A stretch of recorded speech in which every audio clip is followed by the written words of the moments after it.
గురు సంక్రమణను పురస్కరించుకొని ఈ నెల 26న మంగళవారం చిత్తూరులోని గురు కృపా ట్రస్ట్ ఆధ్వర్యంలో పరిహార పూజలు నిర్వహిస్తున్నట్లు ట్రస్ట్ నిర్వాహకులు గురు గణేష్ తెలిపారు. శనివారం ఆయన మీడియాతో మాట్లాడుతూ గిరింపేటలోని శ్రీ సర్వసిద్ధి వినాయక స్వామి ఆలయంలో ఈ నెల 26వ తేదీ ఉదయం గణపతి పూజ, గోపూజ, గణపతి హోమం, నవగ్రహ శాంతి హోమం, గురు హోమం, గురు శాంతి పూజ, పరిహార హోమం, శ్రీ దక్షిణామూర్తికి మహా అభిషేకం, స్వర్ణ కలశాభిషేకం, గురువుకు మహాభిషేకం, అన్నదానం నిర్వహించనున్నట్లు పేర్కొన్నారు. పరిహారం చేసుకోవాల్సిన రాశులు కర్కాటకం, కుంభం, ధనస్సు, సింహం, వృషభం, తుల, మేషరాశులు అన్నారు. ఈ కార్యక్రమంలో మోహన్, మధు తదితరులు పాల్గొన్నారు.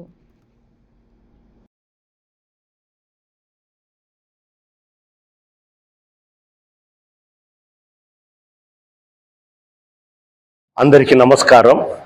ఓం శ్రీ గురుభ్యో నమః. గురు బ్రహ్మ, గురు విష్ణు, గురుదేవో మహేశ్వర, గురు సాక్షాత్ పరబ్రహ్మ, తస్మై శ్రీ గురువే నమః. గురువే సర్వ లోకానాం, బిసజే భవ రోగినాం, నిధియే సర్వ విద్యానాం, శ్రీ గురు దక్షిణామూర్తియే నమః. రాబో 26/5/2026 మంగళవారం నాడు గురు సంక్రమణ అతి వైభవంగా జరుగును. చెంగల్రాయో కొండ కింద సిబి రోడ్డు డిమార్ట్ పక్కన ఉండే దక్షిణామూర్తి గురు పరిహార స్థలంలో అతి వైభవంగా జరుపుచున్నాము.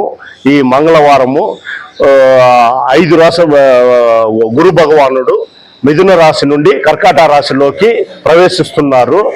కాబట్టి 7 రాశుల వరకు అశుభ గ్రహమును, 5 రాశుల వారికి శుభగ్రహంగా జరుగును. ఇక్కడ విశేష హోమ పూజ, పరిహార పూజలు జరుగును. ఉదయం తెల్లారితో 6 గంటల నుండి మధ్యాహ్నం 1 గంట వరకు కార్యక్రమంలో జరుగుతూ ఉంటుంది. సరిగ్గా 10:50 గంటలకు గురు మిథున రాశి నుండి కర్కట రాశికి సంక్రమించడం వల్ల స్వర్ణ కలశాభిషేకం 10:50 గంటలకు సహా జరుగును. ఇక్కడ భక్తులందరూ పాల్గొని స్వామివారి ప్రసాదం స్వీకరించవలసిందిగా కోరుచున్నాము. సర్వే జన సుఖినో భవంతు.